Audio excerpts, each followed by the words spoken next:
Every community possesses a mechanism for structuring and managing its material existence.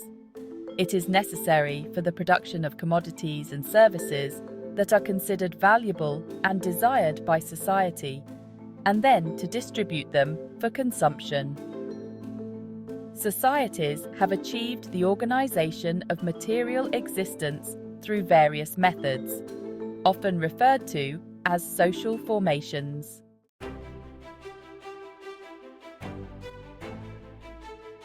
The feudal system that existed in Western Europe throughout the Middle Ages, the concentration of production and distribution decisions in the Soviet Union, and the capitalist systems in modern Japan, Western Europe, and the United States represent several types of social structures.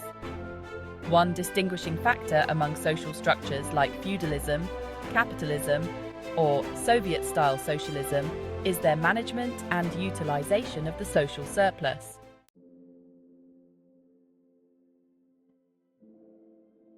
Social surplus occurs when a society can generate more than is necessary to maintain the set level of living. The pyramids of ancient Egypt, the public edifices, and expansive military forces and fleets of the Roman Empire, and the elaborate cathedrals of medieval Europe all serve as indications of an excess in societal resources. Upon analyzing various social formations, a discernible pattern arises when observing the strategies employed by each in organizing their material existence.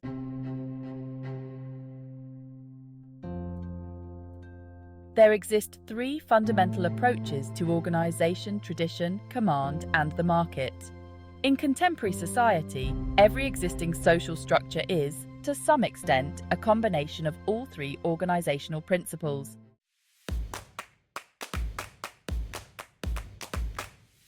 Modern capitalism is a socio-economic system that is mostly based on market principles. However, it is worth noting that there are instances of command and tradition within this system. For instance, you might choose a profession influenced by familial customs. The majority of farmers have parents who are also farmers. Modern capitalism undeniably has characteristics of authority. The government requires resources through taxation to fund defense, establish a judicial system, provide education, and develop essential infrastructure like roads and harbors. In exceptional circumstances, such as significant armed conflicts, the government may requisition labor directly by means of the military draft. Similar to feudalism, slavery-based systems in ancient times, and socialism, capitalism is a framework of social connections that structure the material existence of a community. It is a certain societal structure. A social formation can be defined in two ways: from a historical perspective and by recognizing the distinct characteristics that set it apart from other social formations. Capitalism emerged as a socio-economic system that gradually replaced feudalism in certain regions of Western Europe from 1400 to 1800. The Industrial Revolution, which began in Britain in the mid-1700s, led to the global dominance of capitalism. This was achieved through a combination of conquest, colonization, and the ambition of national leaders to enhance their country's power through industrialization, as seen in the case of Japan. The term capitalism gained widespread usage throughout the latter half of the 19th century.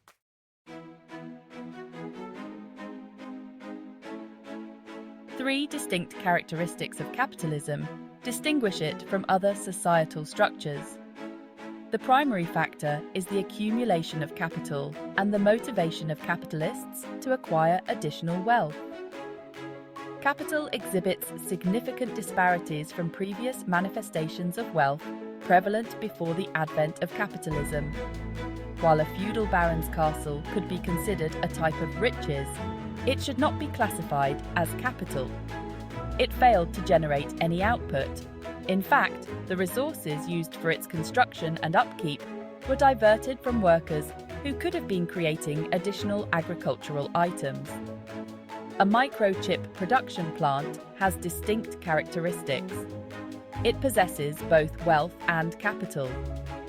The production of items is expected to generate profits that will exceed the expenses of constructing and running the facility, as anticipated and desired by its owners. The additional remuneration, referred to as profit, will empower the proprietors to construct further chip manufacturing facilities.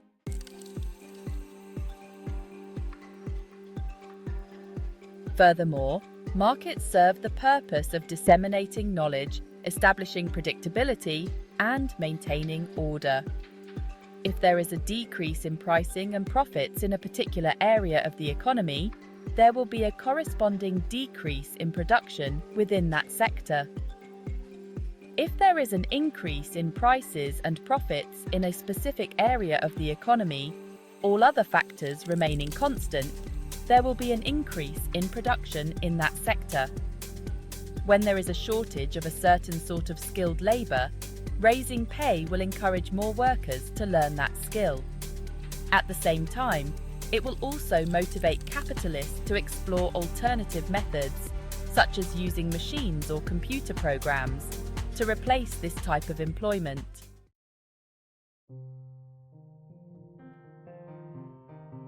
Furthermore, capitalism encompasses two distinct sources of authority, the market and the state. As previously mentioned, modern capitalism includes a command aspect. However, the distinguishing factor of capitalism from other social structures is the clear separation of the market component and the command component. Distinct social sciences are dedicated to examining specific sources of power. Economists focus on analysing the power derived from the market, whereas political scientists concentrate on studying the power derived from the state. It is important to acknowledge that this statement does not apply to feudalism or Soviet-style socialism.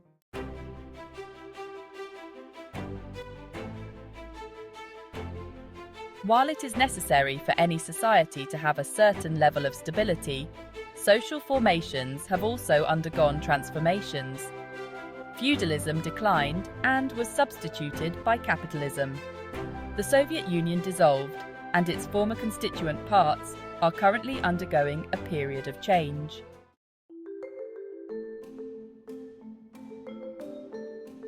Before we can comprehend capitalism, it is necessary to analyse the characteristics of markets and market systems, as capitalism is a specific form of market system. Throughout history, human communities have consistently created goods and services, although they have not always generated commodities. This differentiation is of great significance. A commodity refers to a tangible or intangible product or service that is created with the intention of being sold. By personally painting your own house, you have rendered a service. However, when you offer your painting services to someone else's house in exchange for payment, the house painting service is considered a commodity. The market's role is limited to coordinating the production and distribution of commodities. Therefore, the market can only exert significant influence when the majority of goods and services have been commoditized.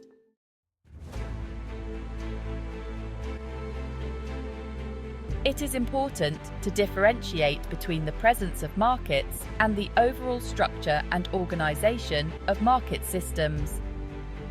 Throughout the majority of history, markets have been situated on the outskirts of society, with the organization of material existence mostly being controlled by command and tradition.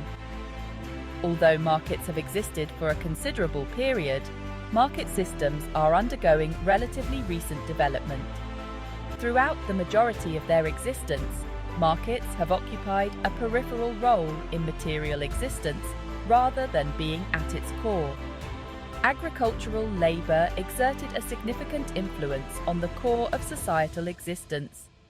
It was only with the advent of the Industrial Revolution that societies became capable of sustaining themselves, with fewer than around 80% of their populace engaged in agricultural employment.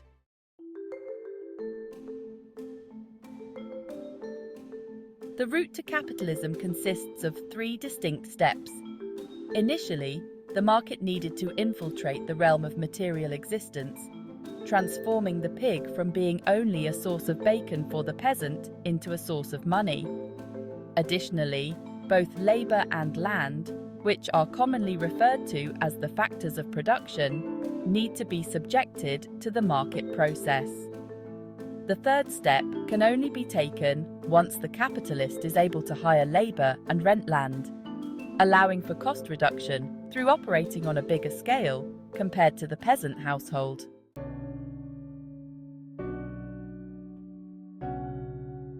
Capitalism currently has the highest position in the world's social structure, but its future is still questionable.